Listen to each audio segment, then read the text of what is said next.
Hello, everyone. Thank you so much for joining. We're just going to wait a few more minutes so people can drop in, and then we'll get started with some introductions. Throughout the webinar, if you have questions, please put them in the chat. And if you have questions directed at a specific person, please include their name in your question so that we can make sure that that question is directed towards them. Okay.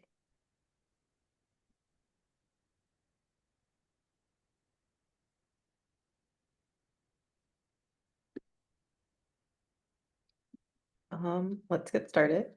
Once again, thank you for attending the APS Congressional Science Fellowship webinar. My name is Yawande, and I am the Program Administrator for the APS Congressional Science Fellowship, and I will also be moderating this panel. And then Tawanda. Hi, good afternoon, everyone. My name is Tawanda Johnson. I'm the Senior Public Relations Manager here at APS, and I have had the pleasure of helping to promote this wonderful program. All right, we'll start with Anna.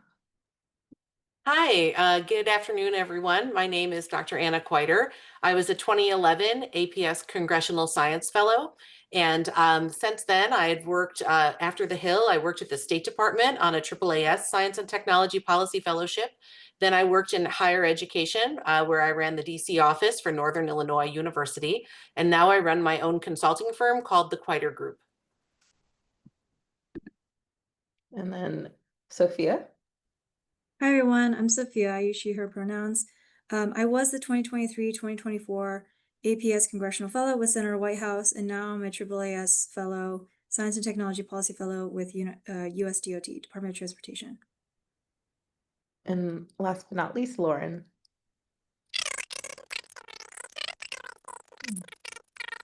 Oh, Lauren, you're really... your audio.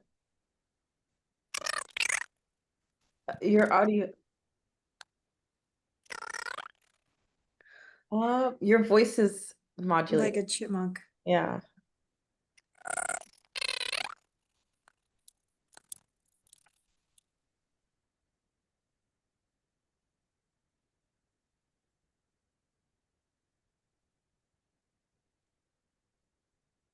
Now we don't hear you at all.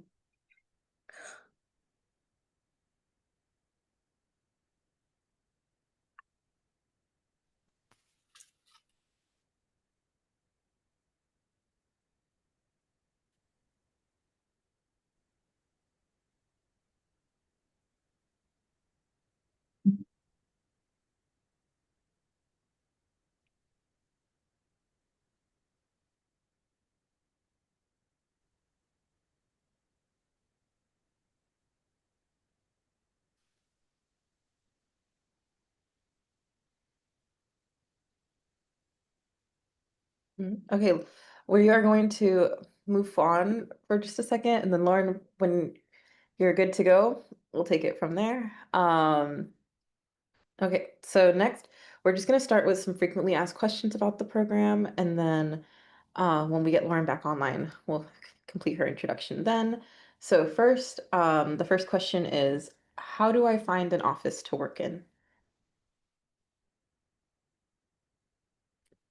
So the way that happens is if you get the fellowship, you join the rest of the executive branch fellows in September in Washington, D.C., and you go through a 2 to 3 week orientation in which you learn all about federal government. And then you get the opportunity to meet a bunch of congressional offices, both House and Senate, committee and personal office, and both sides of the aisle. You can meet with whoever you want, and you get a feel for the different types of offices, the work cultures, the portfolios that they're offering, and the mentorship styles. So then once you submit, I don't think you submit anything, sorry. That's a different fellowship because I did the California one, but I think after a week of interviews, the offices are allowed to call your personal phone or maybe even send you an email, giving you an offer for a place with their office. And it's more complicated than that, but I think that's the basic gist of it. Anna, did you have anything to add? Testing? Yes. Oh, there you go, Lauren. So, hi, I'm Dr. Lauren Aycock. I was the APS Congressional Science Fellow in 2017 to 2018 in Senator Durbin's office from Illinois. I then went to work at the Department of Energy's National Nuclear Security Administration as part of the AAAS Science and Technology Policy Fellowships in the executive branch. I did that from 2018 to 2020. And then I joined Ball Aerospace, now BAE Systems Inc., as a systems engineer. And I focus mostly on calibration of remote sensors. So I help people count photons correctly. Thank you, Lauren. I'm glad you're back online. Joanne, Um, I just wanted to point out in the chat that Mark Goodman did say that he was an AIP Congressional Fellow too from 1992 to 1993, and he's happy to chime in as well. Oh, wonderful. Thank you so much, Mark. We will follow up with you after the webinar because we'd love your input as we continue with this process. The only thing I was going to add to Sophia's very comprehensive response was just to emphasize that this is not a situation where you are told who you have to work with. Instead, it is an interview process where you and an office will find a mutual fit. Thank you, Anna. And usually there's more offices that want fellows than there are fellows. And so the fellows actually have the upper hand in which they get to sort of signal which kind of offices they're more interested in. Thank you, Sophia. Okay, we'll move on to the next question. Is there vacation included, and do you have benefits as a fellow? So I feel like this may have evolved since I was a fellow. It's sort of like doing a postdoctoral fellowship where it is assumed that like you will occasionally take vacation. However, it's a stipend for a year. So some fellows, it's outlined like they expect you to take 2 weeks of vacation or something like that. But I wouldn't expect benefits like clear sick leave.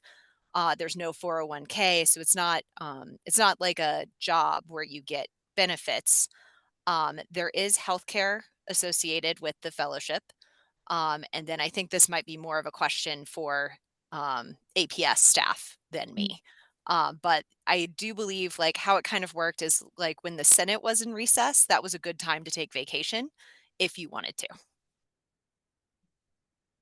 I think, I don't, go ahead. no, you go ahead, Sophia. Since I did the fellowship most recently, and again, maybe APS has changed things, but I did get a stipend for the year, but I also got a healthcare stipend that I was allowed to use on the fellowship itself with the executive branch has something called DCSTFI, where it's just like a group for healthcare that I fell under, and I actually got great healthcare. I got like a lot of things for free because of the plan that I chose. And but yeah, in terms of like life insurance, FSA, 401k, those are not included. And then vacation time, I think personally depends on your office because some offices are like, you are only allowed to take vacation X, Y, you have this many days versus some other offices are like, you're a fellow, we don't pay you, you could do whatever you want. So it really ranges from like, you must be in your seat on these days versus, whatever you're willing to contribute to this office, we're happy to take. Yeah. Additionally, oh, sorry, Anna, I'll let you finish and then chime in. Oh, no, go ahead, Lauren. That's fine. Oh, I just, remembered that I did, in fact, have a baby during my fellowship time. And so that was an interesting negotiation between AAAS, ORISE, and my office in the executive branch, because my office in the executive branch had a certain stance that they wanted to have happen. And AAAS had something else that they wanted to have happen. So I think there are particular circumstances that might come up, and I think other people had medical issues or things like that, where you will have to negotiate and figure something out because it's not a set job that has clear policies.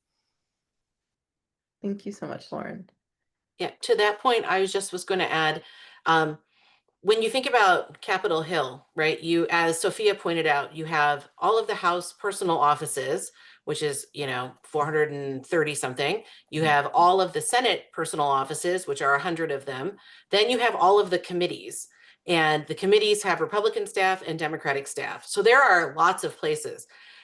Capitol Hill kind of runs as each individual member in each individual committee is like its own little small business in a lot of ways, right? So some offices may actually have a generous leave package, but the expectation in some offices is that you actually use leave. If you're a regular staff member, you would use leave to go and volunteer on your boss's campaign, or you would go to use it during campaign cycles, maybe for your boss or the party. And so it may be deceptive if you ask an office, how much vacation time does your typical staffer get? Because there may be this expectation that they don't put up front, but that you find out later that some of that vacation time is typically expected to be used for political activity on your own time. Now, as a fellow of APS, that would be different, and that may be, a discussion to have if APS is paying you and what types of activities are allowable. But just to give you a caution, when you are interviewing offices, upfront, them telling you their vacation number of days of vacation time may not reflect the true cultural expectation of how many days of leave you take for your own personal use. Thank you, Anna. And as we go through this process, we do have some frequently asked questions, but those of you who are watching and listening, if you have a question, feel free to drop it in the Q&A and we will get around to them on the basis that they are asked. Okay, so moving on, and this is, I think, is a question for all three of you. What do you do as a congressional fellow?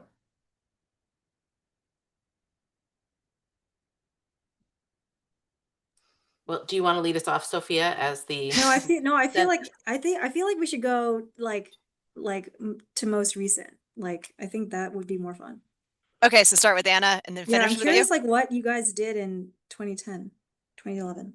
Yeah, in the olden days, back in 2011, right, when things were so much better, less acrimonious, So I was a congressional fellow in a House personal office. I worked for a member named Russ Carnahan from the St. Louis region, who, while I was there, he actually had a member-on-member primary, and due to redistricting that happened in 2010, and he lost his seat. And so that was an interesting experience because I started in that office in October of 2011, and then I was there for most of the year 2012.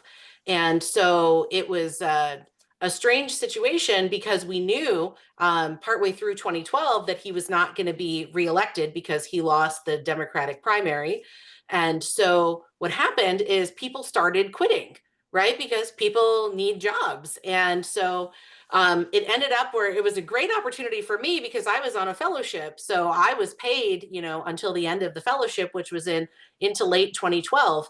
So I got to take on a more extensive portfolio and more work with the committees that he was on than was originally the plan, because they were running out of people to do the work. And so my primary portfolio was all of education and all of science and technology. But then I also staffed him on the Veterans Affairs Committee for a while, which, to be clear, I knew nothing about going into any of this. He also was on the Transportation and Infrastructure Committee. So the person who handled that portfolio stayed the whole time, but I still, as part of the mentorship, as Sophia mentioned, this office was very big on mentorship. So I got to learn a bit about how transportation policy works, which is still valuable for me today. I have a client that I'm doing some transportation work for. And then my boss also was on the House Foreign Affairs Committee. And that was valuable because he had a particular interest in international science, as I did as well. I did my PhD abroad in the United Kingdom. And so I got to work with him on legislation to promote science diplomacy. That legislation, after my boss was out of Congress, actually made it into law, the International Science and Technology Cooperation Act. But that also gave me good experience going into the State Department, where I worked at the Office of Science and Technology Cooperation. So anyways, though, I would say my primary work was meeting with constituents, understanding the district and understanding how the district's needs and issues intersected with federal issues in my portfolio, what was being talked about in the national scale. But then also crafting legislation to address district need within my portfolio. And then thirdly, staffing the congressman for committees as appropriate. So it was a mix. I'll tell you, the first time I was on C-SPAN, I was texting with my parents because I was sitting behind the congressman at a hearing, and my parents are like, "Oh my God, you're on TV." And I'm like, "I know, because I told you I'm on C-SPAN." So then my mom is like, "Okay, Dad says, touch your nose." So I'm like sitting there, and then I'm just subtly like, then my mom's like, "Oh my God, you're touching your nose." And I'm like, "I know." She's like, "Dad says, adjust your glasses." So I'm subtly like, it was pretty cool for me and for my family. But anyways, though, those were some of the things that I did for the congressman in my time in Congress. All right, so I had a bit of a different experience because everybody's experience on the Hill is different. So in Senator Durbin's office, I took care of the portfolio pertaining to the Department of Energy, the EPA, anything scientific research related, and national labs. So that was sort of my specific set. And I worked on a team with multiple other people. So we were usually, so there was the person who was above us. I'm trying to remember her specific title, but she kind of managed the whole portfolio of a lot of stuff. And then I worked with another legislative staffer. And so, what was really nice about being in such a well oiled machine is that that was a well run office. And I don't think I've ever been in a job that was that well run since. And so, it was a really pleasant experience. In my portfolio, the senator was on the appropriations committee for the Department of Energy. My big goal coming out of a congressional fellowship was I wanted to understand how tough decisions were made in constrained budgetary environments. I did not get that experience because that was one of the years that the scientific budgets just grew and grew and grew. And it felt like I was Oprah and everyone was getting a car. And I was like, okay. And then I had that same goal when I went over to the NNSA because I was like, there are some people who have to make some constrained decisions. And that was the year that the NNSA clawed a few $billions away from the DoD. So I had a goal and I never accomplished it. Um, Learned a lot of other things. But so in terms of my day to day, I did a lot of meetings with constituents. What's really fun about Capitol Hill meetings is that they are only 15 minutes. So even if you have a bad meeting, it's only 15 minutes of your day, and you're like, oh, okay, this is great.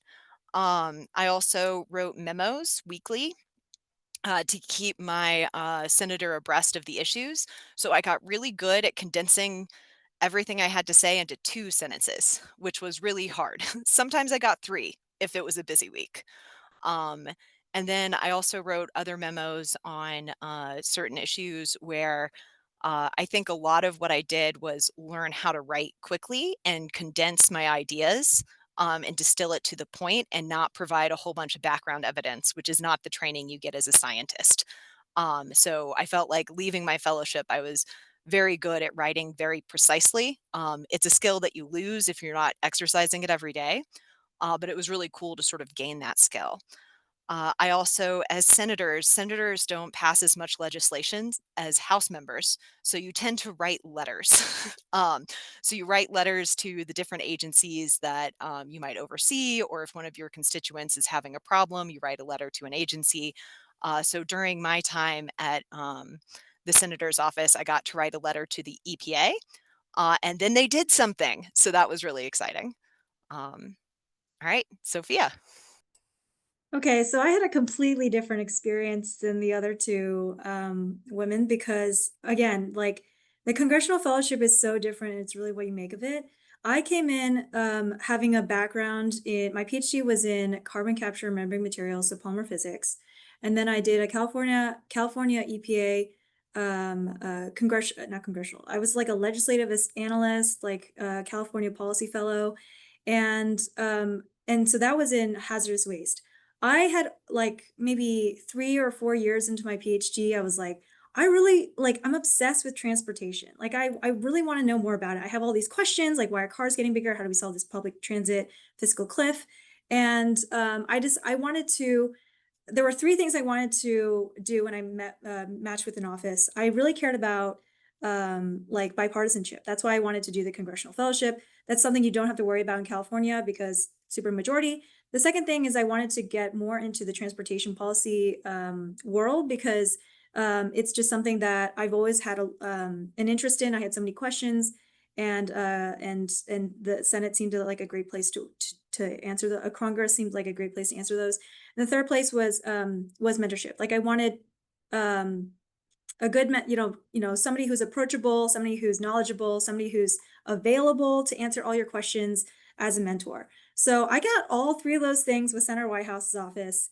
My mentor I could talk more about the mentorship style and mentorship plans later, but I got all 3 of those from the Senator Whitehouse's office. And what I did during my fellowship, the things I am proud of is that I had all these questions about transportation, and the Senate is just like you just get unlimited access to all this information.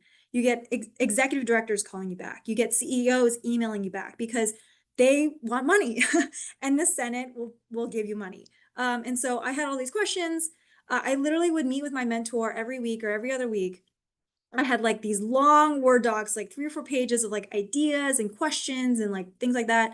And my mentor would be like, okay, we're not going to do that one. That's a terrible idea. Okay, this is a terrible idea. Okay, this is a good idea. Go talk to this person. This is like a good idea. Go write like a blurb for the senator. So I got like literally every single form of transportation, mode of transportation. I got to dive into like formula funds. I got to dive into the history of like why something was happening, what is currently happening, all these different like subgroups of transportation that in DOT that I didn't even know existed.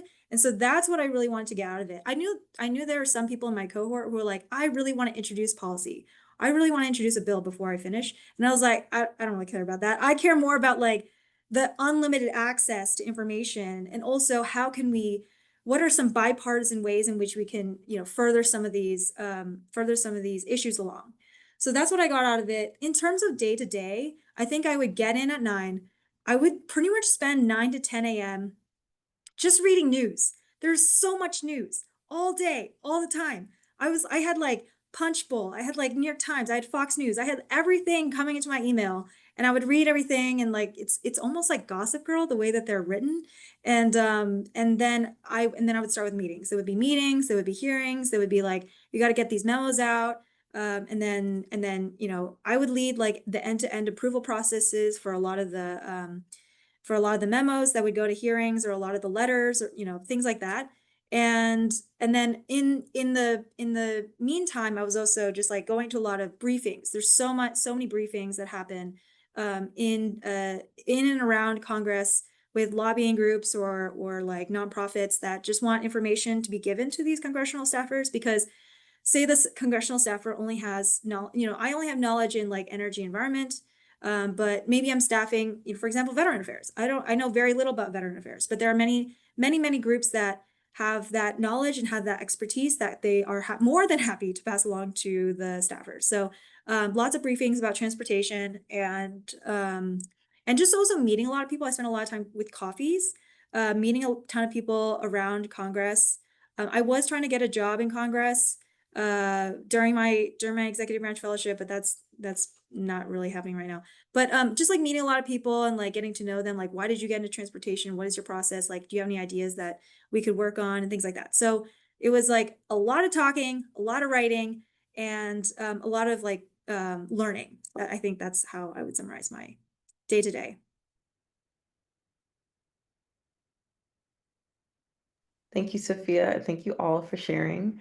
Okay, so we have some questions in the chat, and then it looks like just throughout our conversation, some of our FAQs were already answered. So after we answer Camila's question, I'll just go through some of the questions that we've already answered, and then we'll answer another question from an audience member. So Camila asks, A couple of you mentioned doing the APS Congressional Fellowship and then doing a AAAS Fellowship. What is the benefit of doing both, and is there a difference between the fellowships? Okay, I can start. So I was a legislative analyst with California EPA, so I had state and legislative experience from an agency standpoint. And then when I did the congressional fellowship, I was all legislative, like everything was legislative, making stuff up and things like that. I had no policy implementation experience. I think that was what was really crucial and missing from my policy repertoire, which is why I wanted to do the AAAS Executive Science and Technology Policy Fellowship.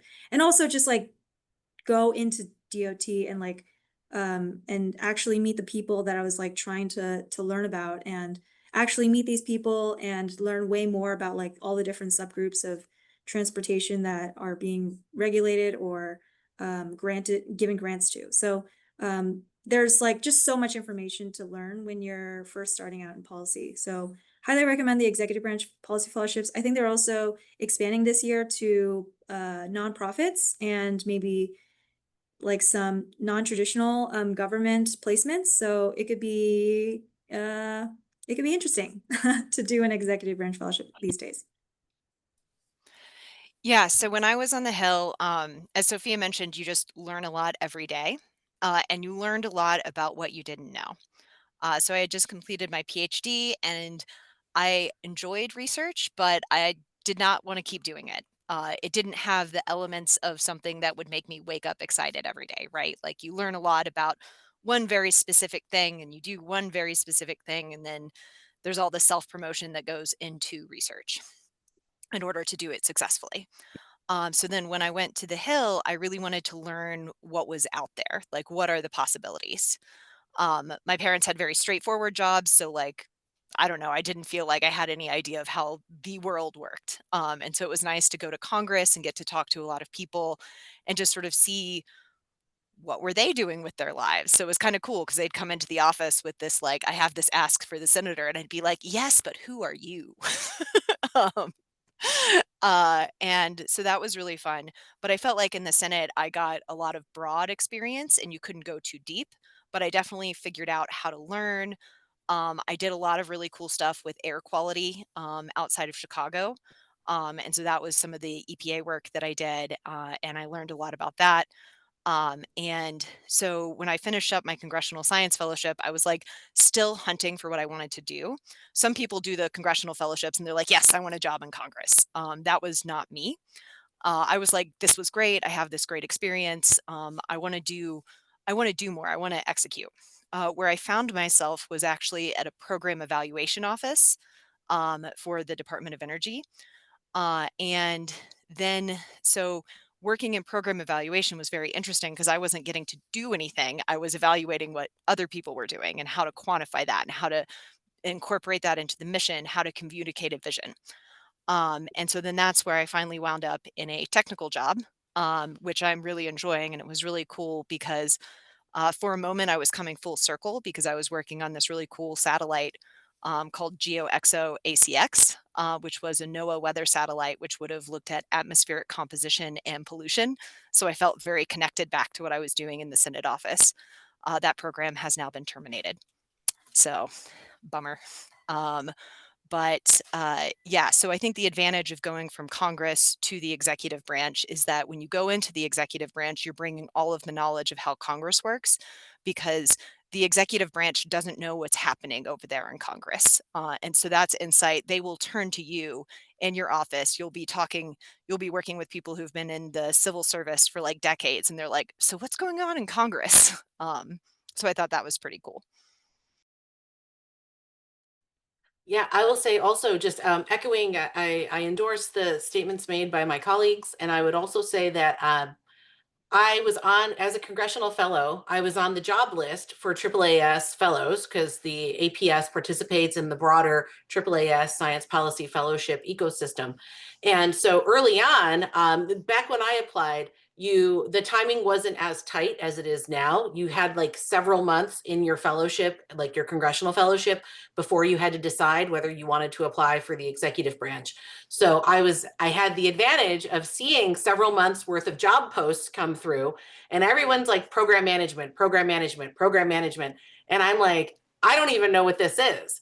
So, because I came, like Lauren said, right out of my PhD, I came into the Congressional Fellowship. So I was like, okay, I think I want to go get some of this program management experience in the executive branch. And so and I had known some friends of mine who were ahead of me in the fellowship who had made the jump from the congressional over to the executive. And I was like, oh, they seem to be liking it. And the State Department was a natural place for me to look, given my experience living and working abroad for a few years, and also having worked with working for a member on the Foreign Affairs Committee, and my portfolio including international science issues. So when I applied for the Executive Branch Fellowship, the structure was different than it is now, so I won't go into what the structure was then. But it was a natural fit for me to have interest in the State Department. And I ended up being a program manager at the State Department.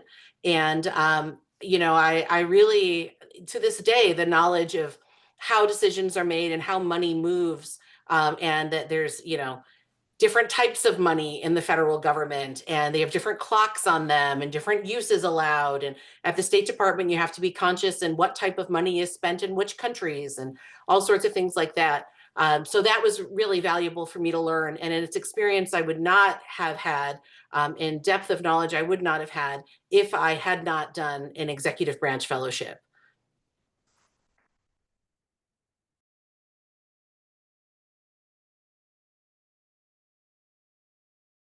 Thank you so much, Anna. All right, so next we are going to answer another audience member's question. And this question is, what skills do you find most important for being an effective fellow? What do you learn in retrospect that was most interesting and valuable for your future pursuits? And what, if anything, would you do differently in your fellowship?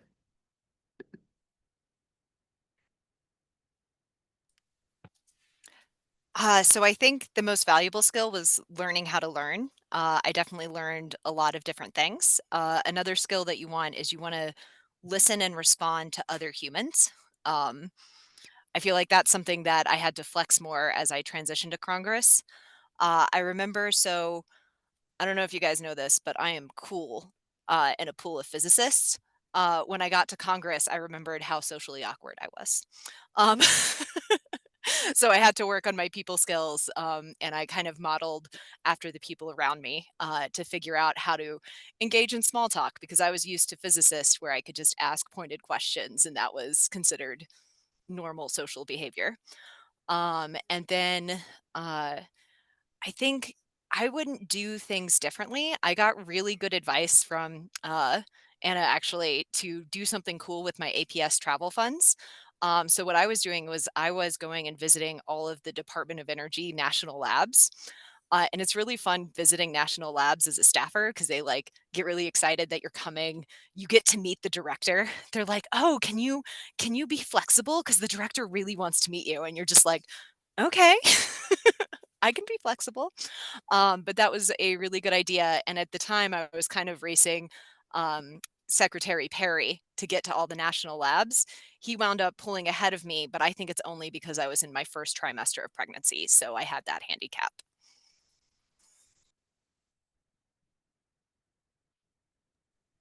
So I can answer this question, both myself personally and as somebody who has served in the past on the APS Congressional Science Fellowship Selection Committee. So from myself, the most valuable skill that I learned on Capitol Hill was networking. It's easy to meet a lot of people. What is not easy is to meet a lot of people and then stay in touch with them, keep those relationships warm and ready to be used, even if try to use them months or even years later. How to stay relevant, how to make, like Lauren said, that human connection almost instantaneously.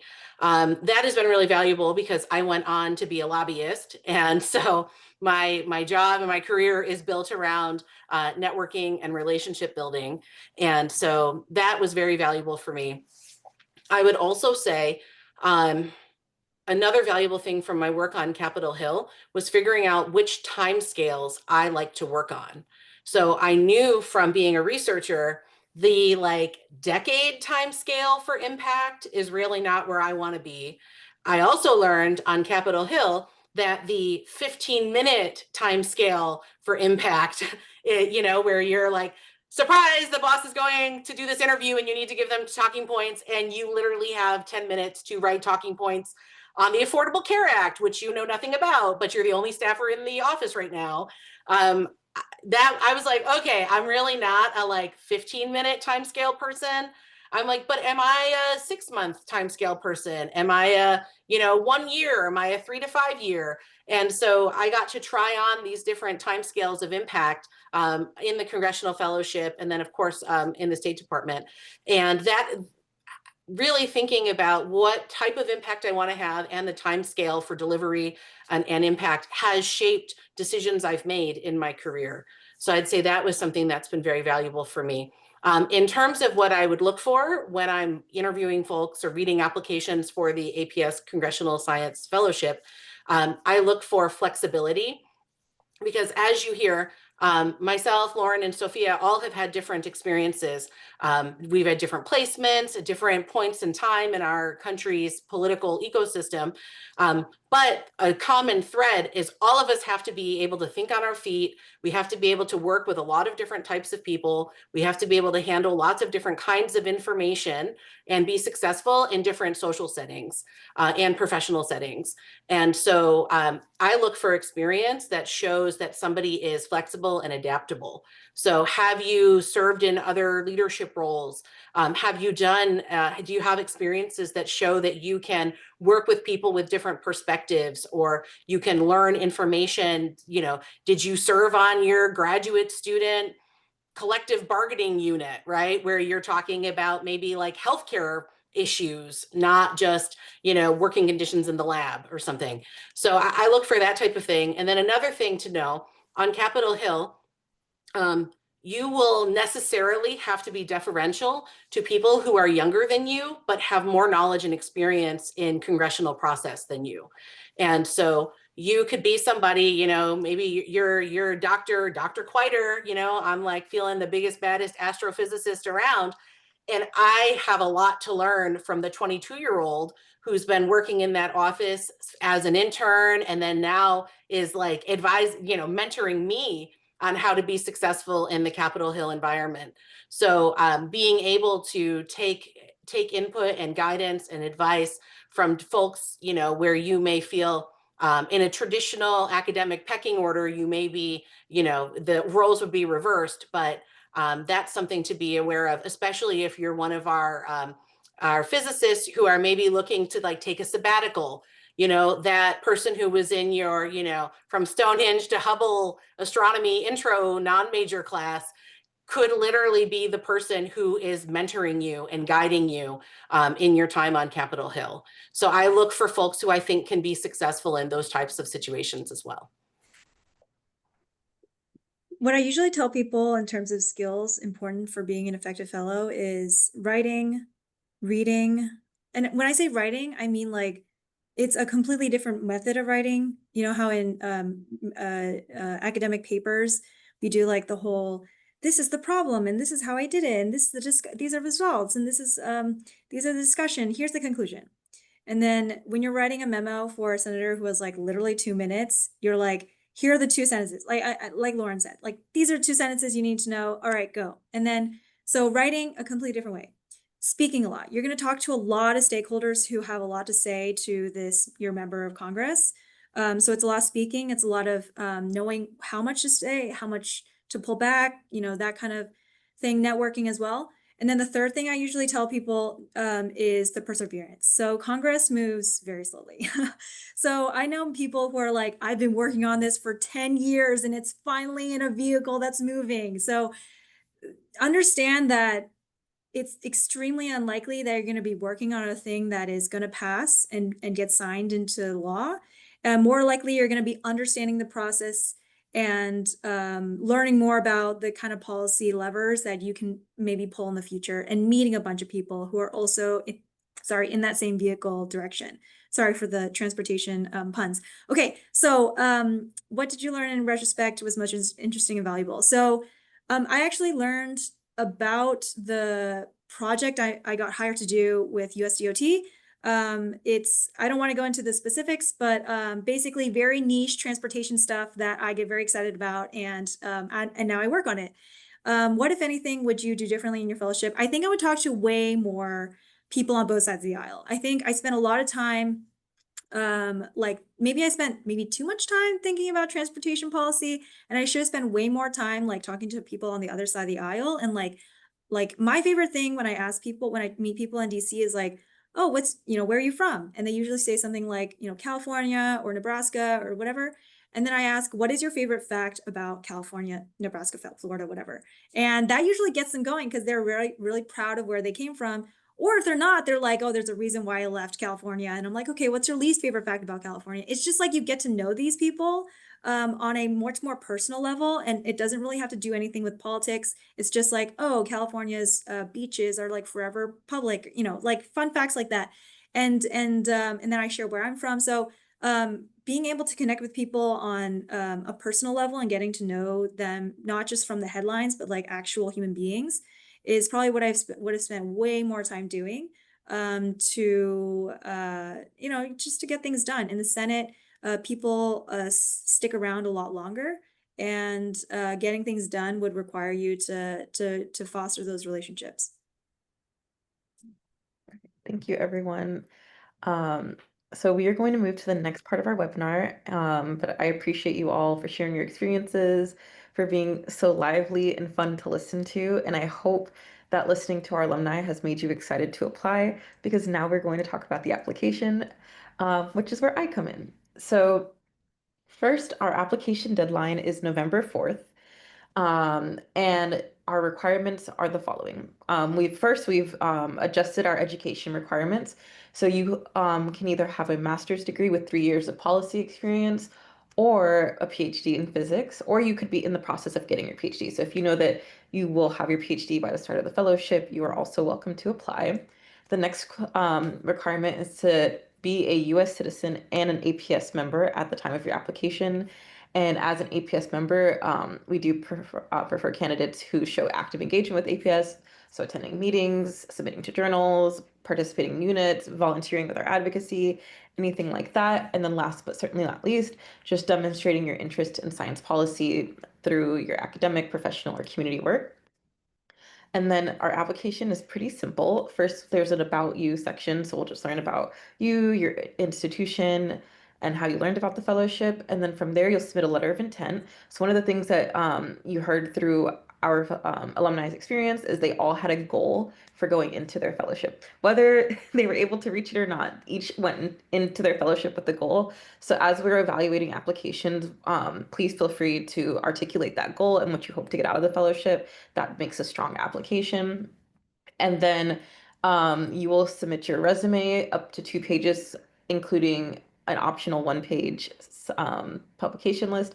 And then lastly, at this time, we are only requiring 1 letter of reference. And then if you make it to the next round of applications, you will know just before the holidays, and we will request 2 additional letters of recommendation.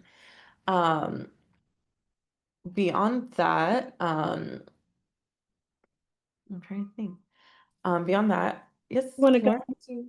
Oh, go ahead. Oh, Yeah. I was going to mention that as part of the application process, do we still do the memo on a piece of science policy? That's way late in the process. Okay.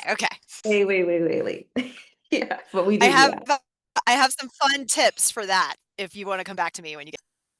And then one more thing that I'd like to articulate, this was a note from an alumni that couldn't make it to the webinar, is to please connect with our alumni. So if you want tips and tricks, if you have questions about your application, about your experience, about anything, please connect with our alumni. On our website, we do have a list of their names, and then you can find them on LinkedIn, or for those who have given me this permission, you can reach out to me at ylewis@aps.org, and I can connect you with an alumni.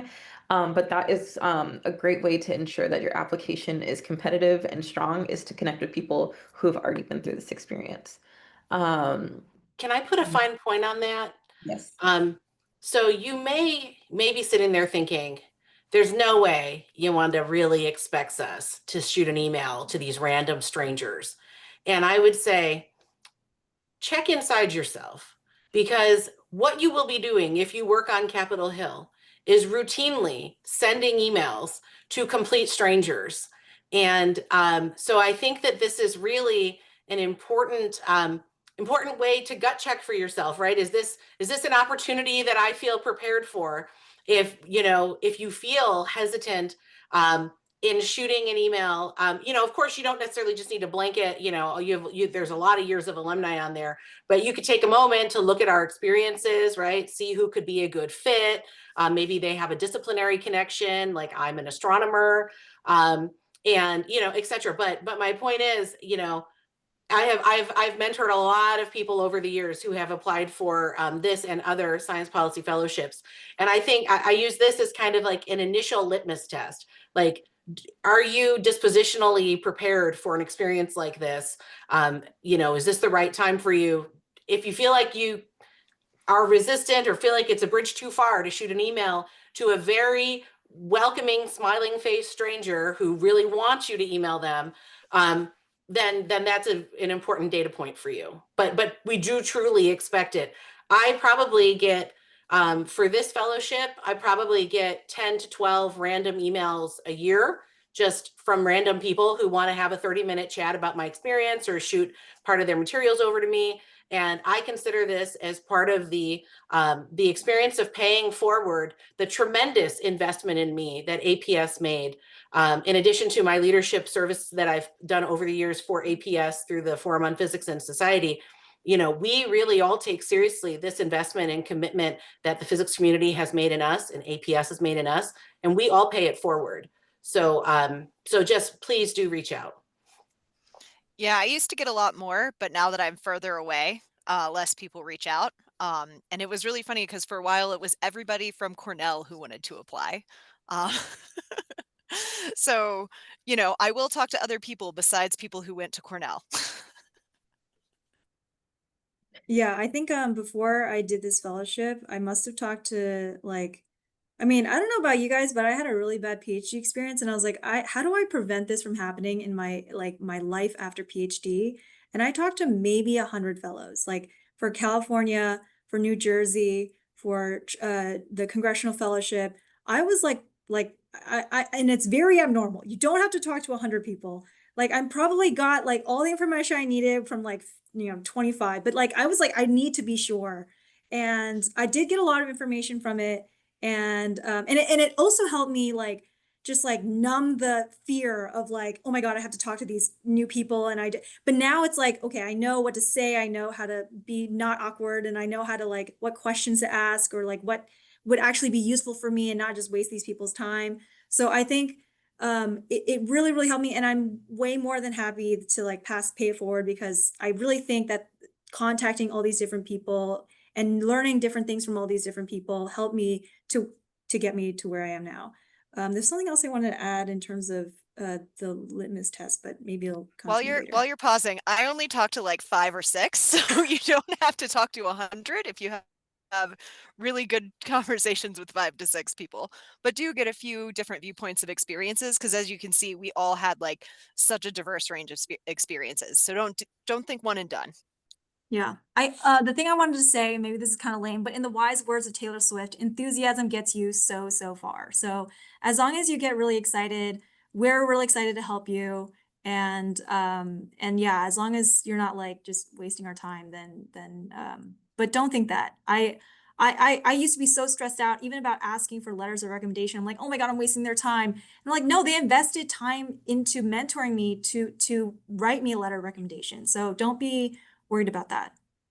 I would say a very low bar to entry is following or adding all of us on LinkedIn. If you're not on LinkedIn, you should get on LinkedIn. But when you go on LinkedIn, there's an option to send a note. And when you try to connect on LinkedIn, add a note and say, hi, I'm so-and-so. I'm interested in APS Congressional Fellowship. Do you have time this week to chat? Literally, that's it. And I'm like, great, connect. And then let's send me your times. I'm ready to go. I'm ready to talk to you. I literally wrote out the message that you should be sending to me. Otherwise, I just get a random message or no, I get a random connect and I'm like, who the heck are you? I don't know who you are.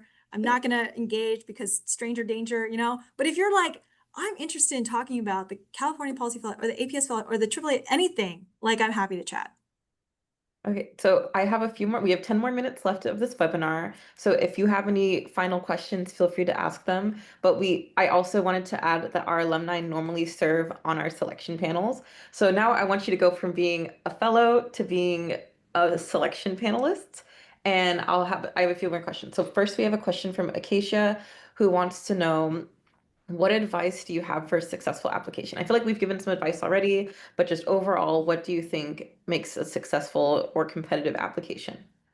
I think sorry to barge in, but the number one thing, the best advice I ever got for getting a congressional fellowship, at least an interview or the actual fellowship, is think really, really hard why you want to do this fellowship.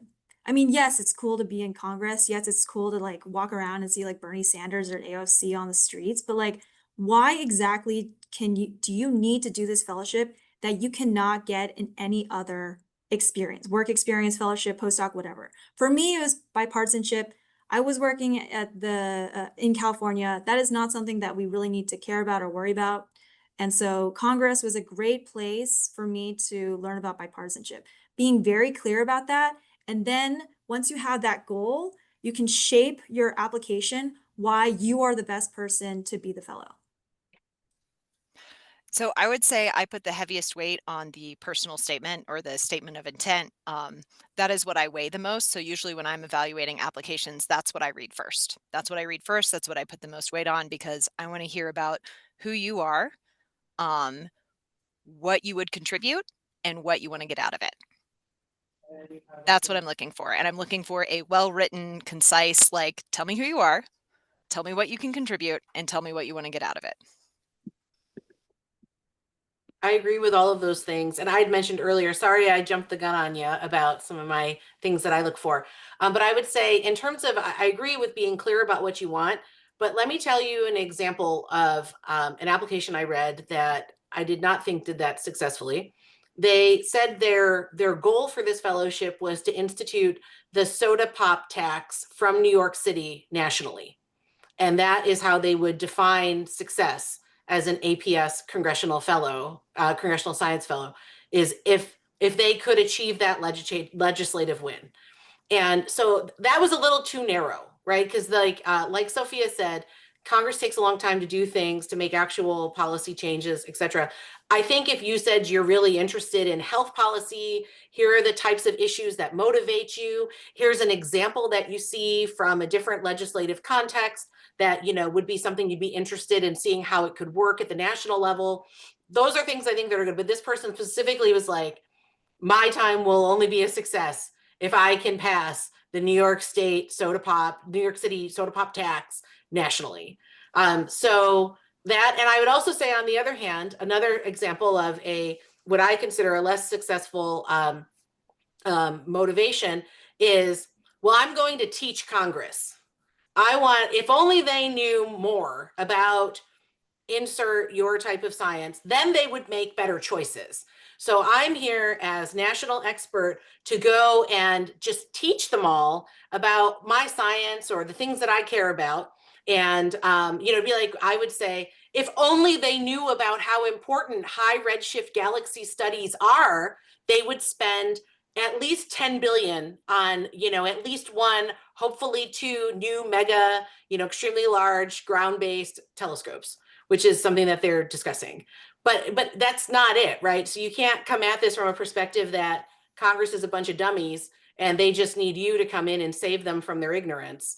That's not an angle to go either. So I mentioned that because you may say your goal is educating Congress. It could be bringing data to inform the policy debate. That makes a lot of sense. But literally this attitude, and you're probably sitting there thinking, really, Anna? You would not believe the number of applications I have read over the years that come at it from this, I am superior to all of the dummies in Congress, and I just need to tell them more information, and then they will make rational, better policy. Certainly you can say data is an important part of the policymaking process, and maybe that's your goal, to leverage complex data sets to inform public policymaking. cool, that's great. But this idea that you're going to save Congress from itself with your brilliance is not really an angle that's going to fly.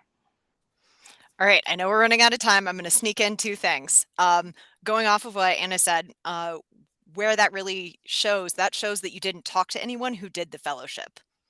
In addition to just not being a good personal intent statement, it shows that you have no awareness of what you're walking into. And that is something you want to demonstrate by talking to alumni, by understanding the context in which you will be contributing.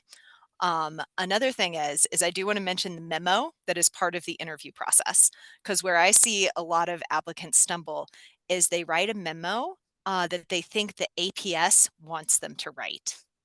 And so then they're going in talking all about liquid helium policy with the experts on liquid helium policy, which means that if you mess that up, they will know. So go in and talk about something completely different. Go in and talk about something that you're enthusiastic about, that you could teach other people about, and then you won't get caught in a trap where you're talking to experts and you haven't considered all sides of the policy perspective. There's a glaring knowledge gap. Don't write something because you think somebody wants you to answer a question a certain way. Be authentic. Oh my God, there's so much to talk about. Okay. I think another thing we saw in the past was like, you are not representing APS. You are just being funded by APS. You do not have to, like, whatever APS says on their policy stuff, you are not advocating for APS. You are literally working for a member of Congress and working for them, whatever they want to happen in their state or district. Number two, I was that person who was like, I'm going to change Dianne Feinstein's mind, rip. But like, I was going to change her mind about like joining the Green New Deal. And I literally said that in an interview. So do not worry, learn from your mistakes, and then you can work for Congress. So it's definitely, you know, you can apply multiple years. So don't worry about that. And the third thing I really wanted to talk about was like in the application, what can you contribute? So what I talked about is like, I had a lot of science communication experience. I talked a lot about the soft skills that I had during my PhD. So like doing a literature review, communicating with a bunch of different multidisciplinary scientists, making executive research decisions, from finishing a project from start to finish, like soft skills. Like they don't really care about like polymer grafted nanoparticles, like, and all these specific jargons. They want to know, like, can you talk to people? Can you write? And then the other thing I talked about was the work that I did with diversity, equity, inclusion. And, you know, I wanted to bring that into the legislation that I would support with this senator. Anyway, okay, we have 2 minutes left. Be able to talk about your research in plain language in a couple of sentences. Yes, yeah. All right, thank you all so much for your time, for your guidance, and just taking the time to share your experiences with us today. This has been so great. And yeah, we are all set. Thank you all for attending. We appreciate your interest in our fellowship. And as I said before, if you have any questions about the application, about the fellowship, feel free to email myself at ylewis@aps.org or reach out to one of our lovely alumni. Thank you all once again. Thanks, everyone.